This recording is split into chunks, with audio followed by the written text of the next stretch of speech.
누가복음 21장 25절에서 36절까지 하나님 말씀을 봉독합니다. 조용히 경청하시기 바랍니다. 1월 성신에는 징조가 있겠고 땅에서는 민족들이 바다와 파도의 성난 소리로 인하여 혼란한 중에 권고하리라.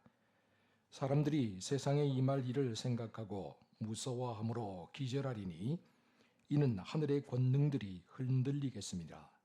그때의 사람들이 인자가 구름을 타고 능력과 큰 영광으로 오는 것을 보리라. 이런 일이 되기를 시작하거든 일어나 머리를 들라. 너희 속량이 가까웠느니라 하시더라. 이에 비유로 이르시되 무화과 나무와 모든 나무를 보라. 싹이 나면 너희가 보고 여름이 가까운 줄을 자연히 아나니 이와 같이 너희가 이런 일이 일어나는 것을 보거든 하나님의 나라가 가까이 온 줄을 알라. 내가 진실로 너희에게 말하노니 이 세대가 지나가기 전에 모든 일이 다 이루어지리라. 천지는 없어지겠으나 내 말은 없어지지 아니하리라. 너희는 스스로 조심하라. 그렇지 않으면 방탕함과 술취함과 생활의 염려로 마음이 둔하여지고 뜻밖의 그날이 뜻과 같이 너희에게 임하리라. 이 날은 온 지구상에 거하는 모든 사람에게 임하리라. 이러므로 너희는 장차 올 이 모든 일을 능히 피하고 인자 앞에 서도록 항상 기도하며 깨어 있으라 하시니라. 아멘. 할렐루야. 하나님께서 이 시간 우리 모두에게 크신 은혜와 사랑을 베풀어 주실 줄 믿습니다. 사랑하는 성도 여러분, 오늘 우리의 영적인 딜레마를 잘 보여주는 우화가 하나 있죠. 메뚜기, 하루살이 우화입니다. 어느 날 하루살이가 메뚜기와 함께 놀게 되었습니다. 하루 종일 놀다 보니까 어느새 지평선 너머로 해가 뉘엿뉘엿 넘어가게 되었죠. 그러자 메뚜기가 하루살이에게 말했습니다. 벌써 저녁이 다가오는구나. 야, 오늘은 그만 놀고 내일 다시 놀자. 그러자 하루살이가 무슨 말인지 모르겠다는 표정으로 묻습니다. 내일이라고? 내일이 뭔데? 메뚜기는 하루살이에게 내일이 뭔지를 열심히 설명해 주었습니다. 그러나 하루살이는 메뚜기가 말하는 내일을 알 수가 없었습니다. 왜냐하면 하루살이는 단 한 번도 내일을 살아본 적이 없었기 때문이죠. 얼마 후에 그 메뚜기가 이번에는 개구리와 함께 놀게 되었습니다. 둘은 성격이 잘 맞아서 매우 사이좋게 지냈죠. 그러다 보니 어느새 날씨가 추워지기 시작합니다. 개구리가 메뚜기에게 말했습니다. 이제 겨울이 다가오나 봐. 날이 점점 추워지고 있어. 야, 이제 우리 그만 놀자. 그리고 내년에 다시 만나자. 내년이라고? 메뚜기가 말합니다. 내년이 뭔데? 개구리는 내년이 뭔지를 열심히 또 메뚜기에게 알려주었습니다. 그러나 메뚜기는 도무지 내년이 뭔지를 알 수가 없었습니다. 왜냐하면 메뚜기는 단 한 번도 내년을 살아본 적이 없었기 때문입니다. 오늘 우리는 잘 알고 있습니다. 하루살이가 살아보지 못한 내일이 있다는 사실을, 그리고 메뚜기가 살아보지 못한 내년이 있다는 사실을. 그런데 오늘날 정말 많은 사람들이 질문을 던집니다. 종말? 세상에 종말이 어디 있어? 종말이 있다면 그게 언제야? 종말을 한 번도 생각해 보지 않은 사람들, 종말을 향해서 한 번도 치열하게 살아보지 않은 사람들, 그 사람들은 자신 있게 말합니다. 종말은 없어. 그런 게 어디 있어? 그러나 우리는 잘 알고 있습니다. 하루살이가 살아보지 못한 내일이 있다는 사실을, 메뚜기가 살아보지 못한 내년이 있다는 사실을 우리가 알고 있듯이 이 세상 끝날에 주님이 영광 가운데 다시 찾아온다는 사실을 우리는 잘 알고 있습니다. 오늘 본문 말씀은 주님이 다시 오실 때에 어떤 일이 벌어지는지를, 그리고 그 다시 오시는 주님을 우리가 맞이하기 위해서 어떤 마음 자세로 살아야 하는지를 우리에게 잘 알려주고 있습니다. 먼저 우리 주님이 언제 다시 오시는지 한번 알아보도록 하겠습니다. 본문 25절이죠. 함께 읽어보겠습니다. 시작. 1월 성신에는 징조가 있겠고 땅에서는 민족들이 바다와 파도의 성난 소리로 인하여 혼란한 중에 곤고하리라. 아멘. 동일한 내용을 기록하고 있는 마태복음 24장과 마가복음 13장을 보면 해가 어두워지고 달은 빛을 내지 않으며 별들은 하늘에서 떨어진다라고 그렇게 기록하고 있습니다. 뿐만 아니라 오늘 본문 26절에서도 하늘의 권능들이 흔들리게 되어 사람들이 너무 놀라고 너무 무서워서 기절하게 된다라고 그렇게 우리에게 알려주고 있죠. 그러면 이런 날이 일어나기 전에, 이런 날이 오기 전에 미리 나타날 징조들은 없는 걸까요? 우리가 이런 날이 오기 전에 미리 그것을 알고 준비할 수 있는 방법은 없는 걸까요? 이런 질문에게 주님은 본문 29절에서 33절에서 보는 것처럼 무화과 나무와 모든 나무의 비유를 들어서 우리에게 말씀해 주고 계십니다. 우리 본문 29절 말씀 같이 한번 읽어볼까요? 시작. 이에 비유로 이르시되 무화과 나무와 모든 나무를 보라. 아멘. 무화과 나무와 모든 나무에 싹이 나고 잎이 무성해지면 여름이 가까워진 것을 우리가 잘 알고 있듯이 지금 세상에서 벌어지는 일들을 믿음의 눈으로 바라보게 되면 주님이 다시 오실 날이 종말이 다가왔다는 것을 우리가 알 수 있다라는 의미죠. 사랑하는 성도 여러분, 이제 바쁘게 살아가던 우리의 발걸음을 잠시 멈추고 아주 천천히 슬로우 비디오를 찍듯이 우리 주변을 한번 살펴보시기 바랍니다. 세상은 더 풍요로워지고 더 편리해지고 더 세련되게 변해가고 있습니다. 그러나 이를 위해서 우리 인간들은 무제한적인 개발과 자연에 대한 착취를 일삼고 있습니다. 생산성을 높이고 인간의 끊임없는 욕망을 채우기 위해서 자연과 환경을 마구잡이식으로 파괴하고 남용하고 있죠. 그 결과 이전에는 한 번도 상상해보지도 못했던 자연재해와 기상이변들이 매일같이 우리의 삶에서 일어나고 있습니다. 또한 끊임없는 전쟁, 분열, 계속되는 이념 충돌들이 일어나고 있습니다. 여러분 보세요. 지금 태국과 캄보디아가 또 전쟁을 하고 있지 않습니까? 일본과 중국도 역시 일촉즉발의 그런 위기 상황에 지금 대치하고 있지 않습니까? 나라와 민족들이 곤고함 속에 있습니다.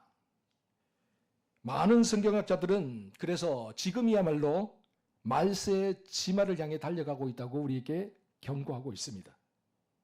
그러나 세상이 아무리 미쳐 돌아가고 아무리 말세의 지마를 향해 달려간다고 해도 너무 호들갑 들거나 너무 공포에 질려 기절할 필요는 없습니다. 왜냐하면 믿는 성도들에게는 주님이 주신 복음의 확신이 있기 때문입니다. 우리 본문 28절이죠. 함께 읽어보도록 하겠습니다. 시작. 이런 일이 일어나 머리를 들라 너희 속량이 가까웠느니라 하시더라. 아멘. 세상에 일어나는 징조들을 보고 우리 마음 가운데 잠시 두려움이 들 수도 있습니다. 어떻게 해야 되지? 라는 그런 염려가 찾아올 수도 있습니다. 그럴 때일수록 우리 성도들은 머리를 들어야 합니다. 눈을 들어 하늘을 바라볼 수 있어야 합니다. 왜냐하면 세상의 멸망이 중요한 것이 아니라 우리의 완전한 구속이 가까이 다가왔기 때문입니다. 다시 말해서 주님 다시 오실 날이 가까웠기 때문입니다. 주님의 다시 오심은 죄와 고통과 눈물이 없는 영원한 회복이자 마라나타, 아멘, 주 예수여 어서 오시옵소서, 우리를 회복시켜 주시옵소서라는 우리의 기도의 완성이 되기 때문입니다. 그렇다면 이러한 때에 우리 믿는 성도들은 구체적으로 어떤 마음 자세로 살아야 할까요? 우리가 어떤 마음 자세로 살아야 주님이 오실 때에 영광 중에 그 주님을 다시 영접할 수 있을까요?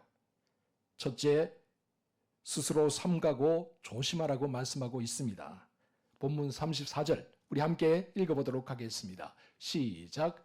너희는 스스로 조심하라. 그렇지 않으면 방탕함과 술 취함과 생활의 염려로 마음이 둔하여지고 뜻밖의 그날이 뜻과 같이 너희에게 임하리라. 아멘.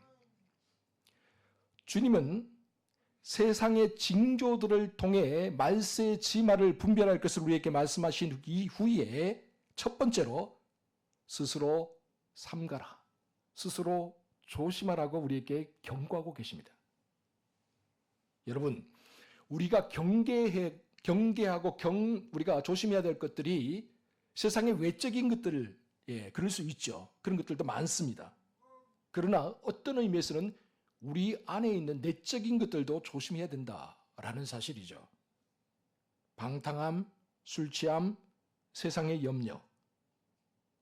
이런 것들이 우리 영혼을 마비시켜버립니다. 우리 하나님을 향한 영혼의 감각들을 다 둔하게 만들어버리고 말죠. 그래서 주님의 음성을 듣지 못하게 하고 주님의 말씀에 순종하지 못하도록 우리를 엉뚱한 방향으로 이끌어간다라는 사실입니다. 여러분, 그렇기 때문에 우리 믿는 사람들은 살아가는 방식이, 가치관이 좀 달라야 합니다. 세상은 퇴폐적이고 향락적인 생활을 해도 아무렇지도 않다라고 우리에게 말하고 있죠. 아니라고 방탕하게 살면 뭐 어때? 라고 그렇게 우리에게 말하고 있죠. 생활의 염려 당연한 거 아니야? 걱정 당연한 거 아니야? 세상을 살아가는데. 여러분, 그러나 그런 것들에 얽매이다 보면 우리의 영혼이 점점 더 무감각해집니다. 점점 더 둔하여집니다.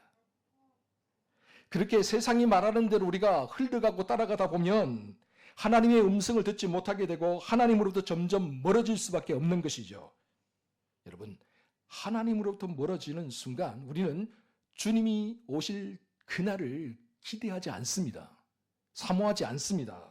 결국에는 주님이 주시는 마지막 때의 그 징조들도 분별할 수 없게 되는 것이죠.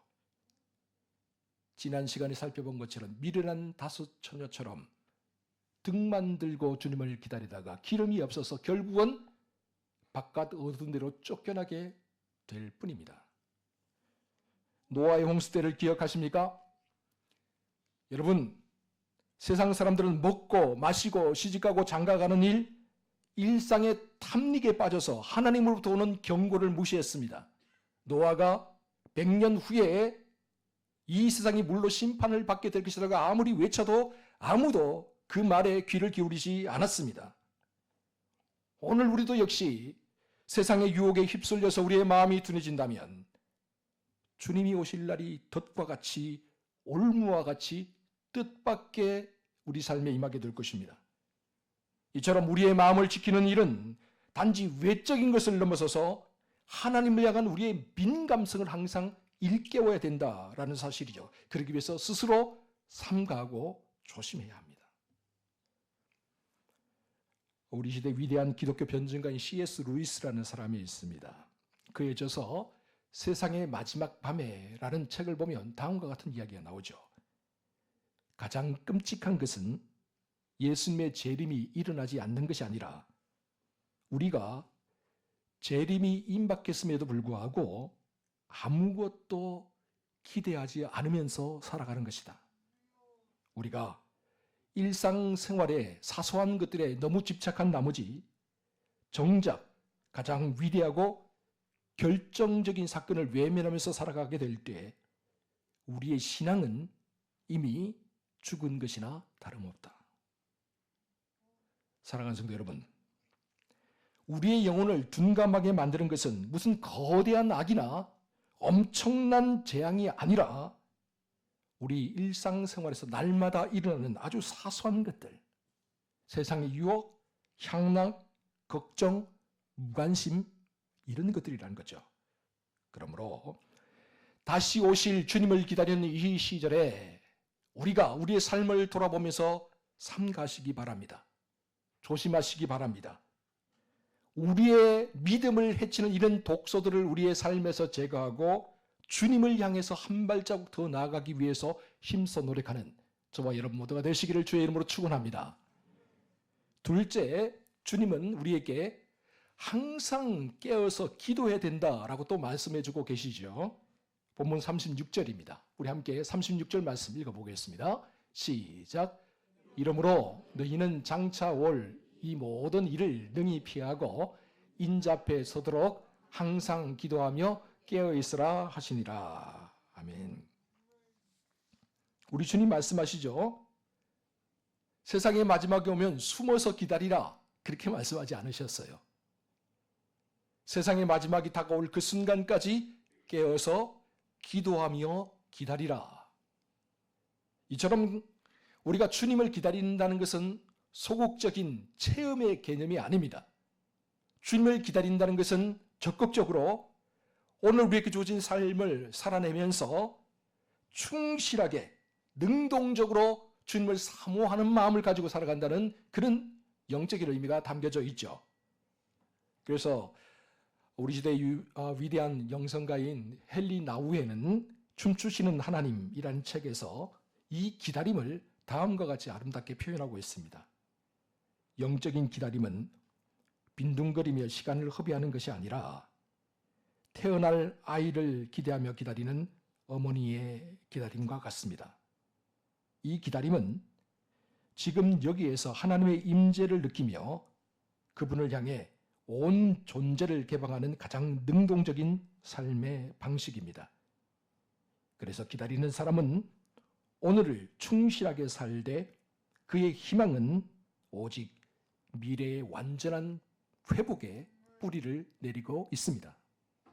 사랑하는 성도 여러분, 우리가 깨어서 기도한다는 것은 예배 시간에 와서 머리를 숙여 기도한다는 그런 아주 종교적인 의식을 의미하는 게 아닙니다.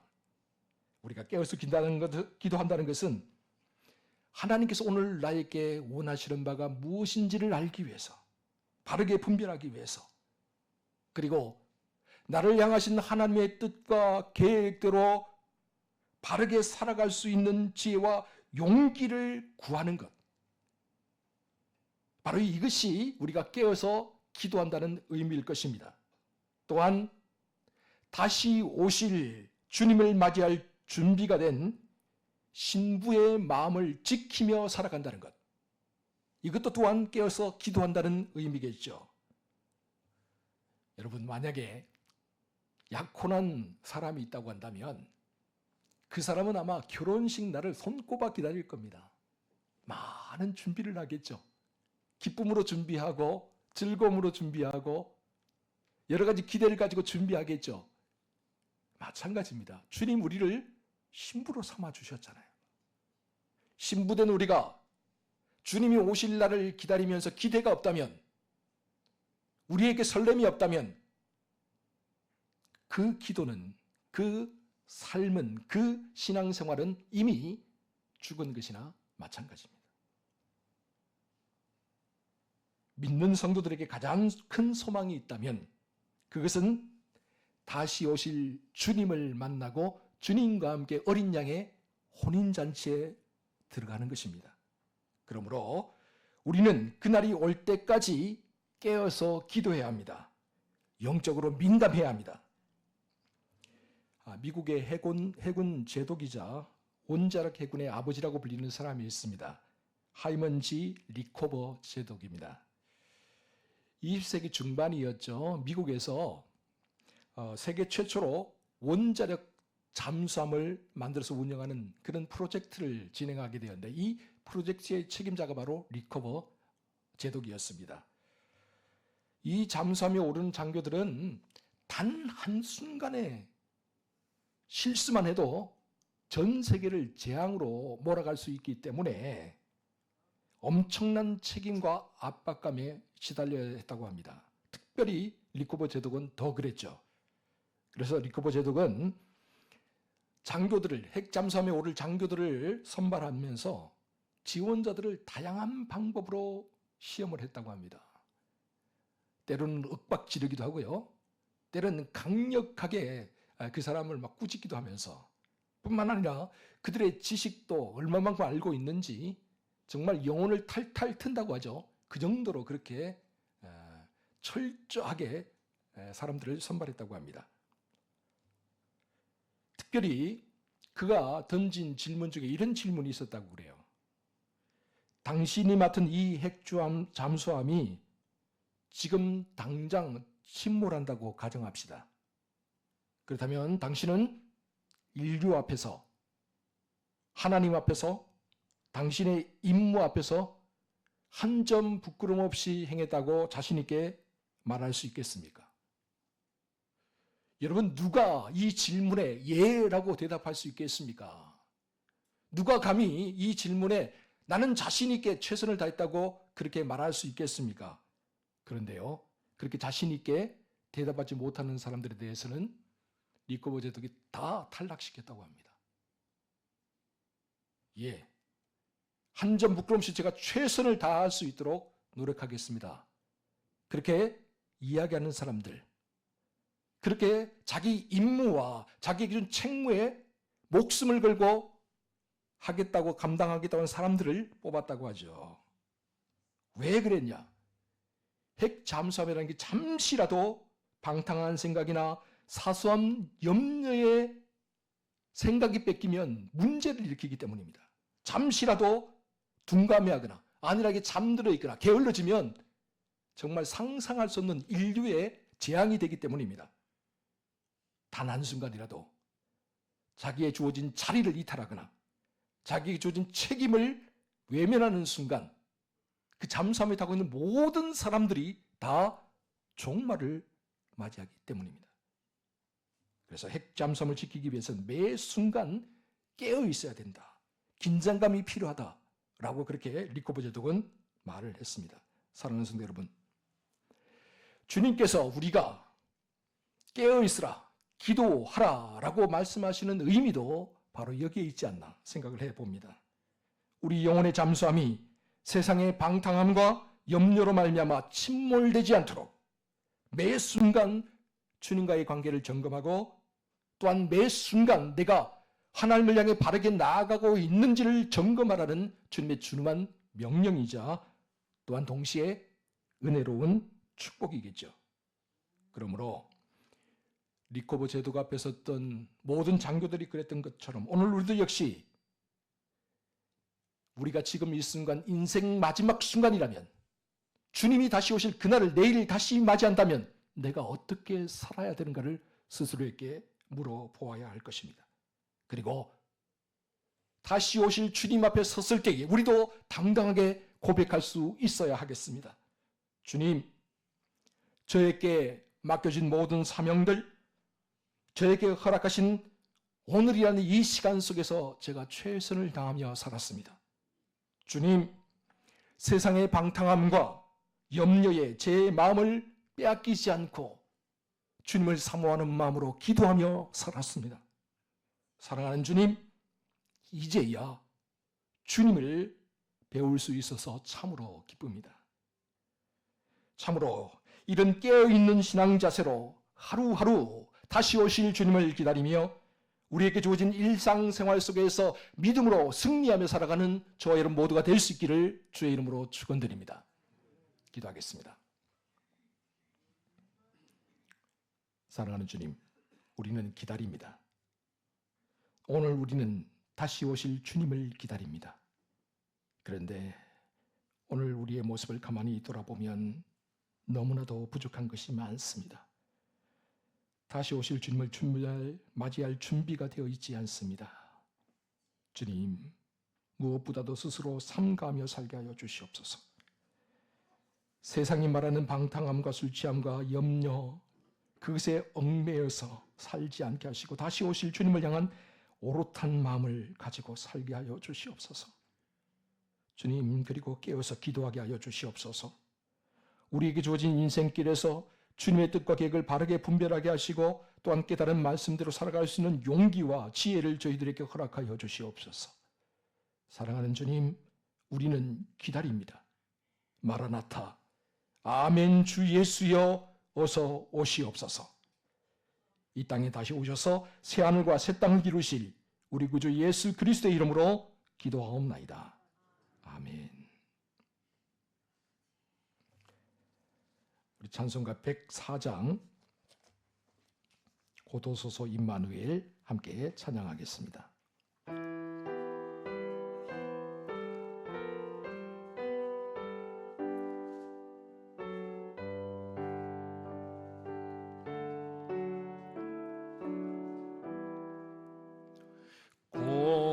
고도소서 임마누엘 오 구하소서 이스라엘